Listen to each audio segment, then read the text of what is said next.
ตอนนี้เขากำลังย่างเงินผู้ธรรมศาสตร์สุดงามแม่น้ำคลองเงาอีเดียดสู้สายตา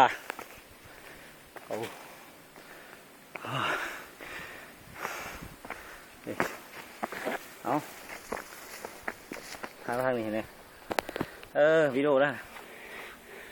งามบ่ไปเที่ยวมานอนไม่นี่ทำร้ายวะถ่ายเอาเฮลเลยจีของงามก่อนโอ้มาโอ้มือนุ่มอยู่ใต้โลดธรรมศาสตร์มื้อนี้ก็ล้มมากครับโอ้ตุ้งหยอดเบิ้งธรรมศาสตร์คุณเลือกเป็นคนเท่าป่ะบ้านนี่คุณโอ้เป็นคนเท่าบ่ขี่เหือกขึ้นทางนั้นเนี่ยโอ้ช่วงนี้เมื่อยไรคนหากลมออกคือละเกิน